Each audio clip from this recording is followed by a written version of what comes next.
According to Inc.com, around 300,000 women have left the US workforce, and in contrast, about 100,000 men have joined. So people are chalking up this difference to a weak economy. Nobody's hiring or getting hired.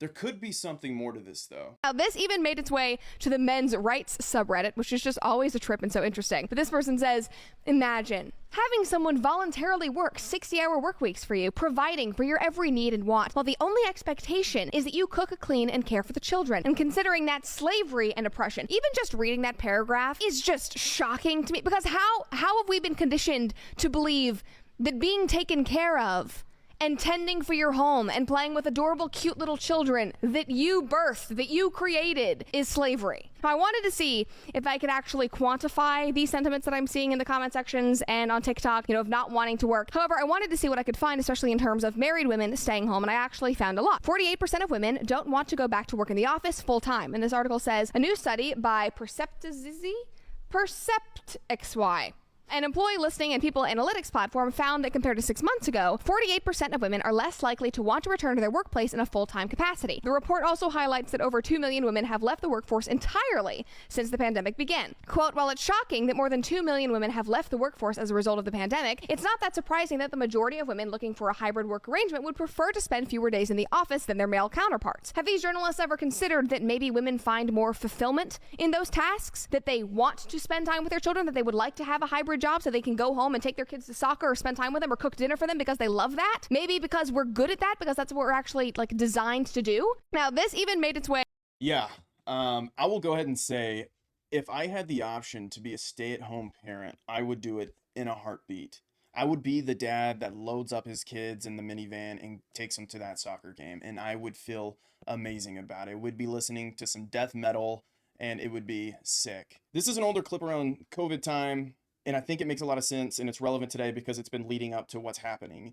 Whenever we were able to go fully remote, a lot of women actually got to see how nice it was to be home with their family and have a life that was more around balance than anything else. Okay, this is hot off the press from the Washington Post. It says mothers are leaving the workforce, erasing pandemic gains. Return to office rules and government layoffs take an outsized toll on women.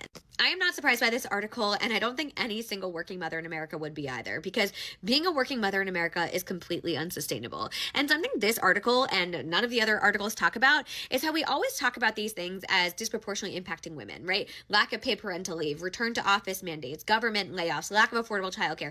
All of these things disproportionately impact women. But you know what we never say out loud? That having children disproportionately impacts women. We are shouting from the rooftops that there is a birth rate crisis and that this government wants more babies, and yet we fail to acknowledge that the people sacrificing in the biggest ways in our society in order to have children are women. Because all of these women who are leaving the workforce, likely many of them have a partner, and their partner is not being equally impacted by the lack of paid parental leave and the lack of affordable childcare and return to office mandates and public school calendars that have 40 plus days off a year. They are not being impacted by that. And people wonder why women are choosing not to have kids, or they're choosing to have fewer kids. And this is why, because it's completely unsustainable. They have built systems and infrastructure that sets women up to fail. It has set them up to fail. And now we have corporations doing things that they know will disproportionately impact women. They know it's going to push women out of the workforce, and they do it anyways. It feels pretty freaking intentional to me. Absolutely. I agree 100% with her, and I think there needs to be more benefit for women that are going to have children in the workforce. There's no incentives there. We are in a society that's telling us we need to have more kids over and over again, and we're not doing anything to help mothers. Instead, actually, we've decided we're going to be bringing women back into the office because we need to micromanage them. Whenever they figured out that being remote was way better for their family, they were able to get stuff done around the house. And on top of that, childcare is completely unaffordable. If you're taking your child into childcare and then you're also working a full-time job, you're making just enough to cover your childcare, and then maybe some you can put in your 401k after your bills and everything.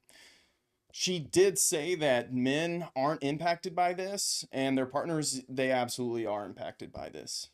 Because in today's economy, both people need to be working. And that is entirely messed up because we need to take care of our families.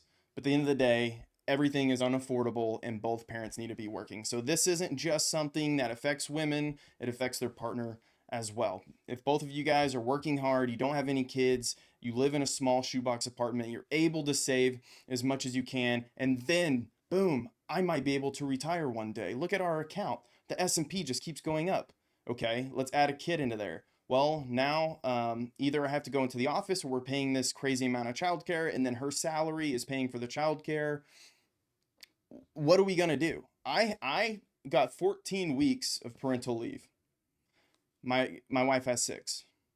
That is not even enough time to nurture your child and then even be able to put them in childcare. I don't remember the exact cutoff date for childcare or whenever you can start, but it's not 6 weeks. So what is she supposed to do in that time in between? Oh, I think they're telling her you need to take disability. We're not going to pay for it. This is our problem. We're paying an ass load of money in taxes.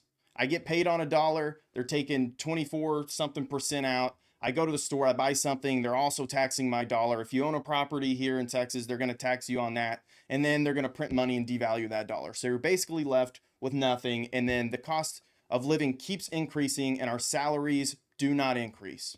So what are you trying to tell people that they need it? What is the message that these corporations are sending when they're laying people off and they're not giving incentives to women to have kids, to live the American dream and buy that home that our parents were able to do? They're not doing any of this. And her message is clear and it's correct. They need to be doing more for women, but it affects both partners in this situation. New research shows that women with children under the age of 5 are leaving the workforce in droves. And I'm not surprised because it just is too much to try and have it all, especially if you have to commute to an office and you're expected to work 8 to 5. Who is going to raise the children? If you get childcare, it's often really expensive and it's often just not very good. So women are scratching their heads going, it actually makes more sense for me to quit this job that doesn't pay me enough and just stay home. Then I don't have to pay anyone else to take care of my kids and I do a better job than anyone else. So I don't blame them. But I do think it is a shame for these companies that aren't providing flexible opportunities for women, because women actually are great contributors. We know how to make money. We know how to multitask, how to get things done. And I think it's a shame. Yeah, absolutely. Women are some of the best workers I've ever seen. Even throughout college, they were the most organized. They were top of the class. They're very hard workers, and also some of them are amazing at generating companies money through sales. I mean, they're great workers. I didn't even think about the commute part. Commuting without children alone is terrible. So whenever they started making people come back into the office, people have got to commute around 45 minutes that come to my office. And then you get stuck in traffic, it can add about another hours or about an hour in total. So you're spending about 2 hours in your car. And then you also have kids. That scenario is not very good. You're not going to be spending a lot of time with your family. You're going to be paying a ton of money. And childcare, to her point, if you're paying so much in childcare that it just doesn't make sense and somebody else is raising your child, a stranger, wouldn't it be better just to do it yourself? You're their mother. It's going to be the best thing for development. And you also just want to say and how the kid's being raised in those 8 hours that you're gone. So I think it's a shame as well. What do you think? People just continue to be shocked by the fact that women are leaving the workforce in record numbers. And it's like, yeah, duh. Since January of this year, 212,000 women have left the workforce in the United States, while 44,000 men have entered it.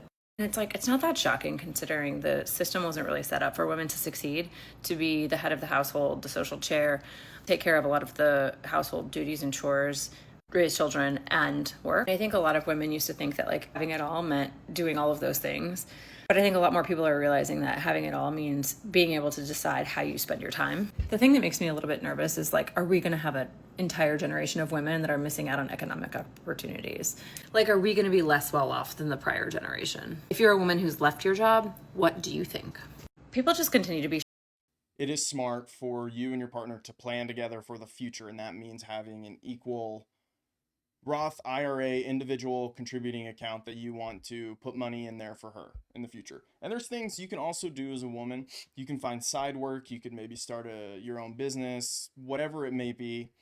But I think that this is very valid as well. Is what are women going to do without that giant 401k nest egg that they would have instead of working corporate your whole life?